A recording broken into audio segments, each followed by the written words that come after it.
کیا ہے lock down کی اسلام آباد راولپنڈی میں؟ جی ضمیر بتائیے گا۔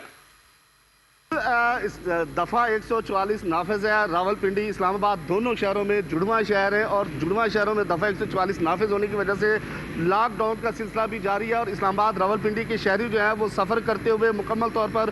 جو محکموں کے لوگ موجود ہوتے ہیں چیک پوسٹوں پر اسلام آباد راولپنڈی پولیس کے، ان سے مکمل تعاون کیا جاتا ہے، ان کو روکا جاتا ہے، ان سے جانچ پڑتال کی جاتی ہے اور پوچھا جاتا ہے کہ تم لوگ کہاں جا رہے ہو، اور پھر اس کے بعد ان کو جانے کی اجازت دی جاتی ہے۔ لیکن کہیں پہ بھی جو وہ عوام کو مشکلات کا سامنا ہوتا ہے، لیکن یہ ہے کہ مکمل طور پر جب سے حکومتی ہدایات سامنے آئی ہیں اور اس کے بعد عوام بھی مکمل طور پر جو ہے وہ تعاون جاری رکھے ہوئے ہیں، لیکن اسلام آباد راولپنڈی کے جو مین انٹری پوائنٹس ہیں وہاں راستے دیے گئے ہیں، وہیں پہ روکا جاتا ہے، چیک کیا جاتا ہے اور اس کے بعد شہر کے اندر جانے کی اجازت دی جاتی ہے۔ اور دفعہ 144 کے بعد 14 روز کو مزید جو جب بڑھا دیا گیا، وسیع کر دیا گیا، تو اس کے بعد یہ سلسلہ مزید بڑھ گیا، لیکن لوگوں کو خریداری کرنے میں پریشانی کا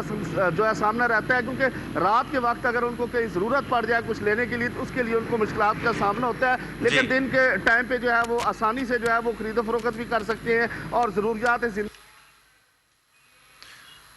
اسلام آباد سے ہمیں اپڈیٹ کر رہے تھے ضمیر حسین۔ ضمیر رخ کر لیتے ہیں ملتان کا، جانتے ہیں وہاں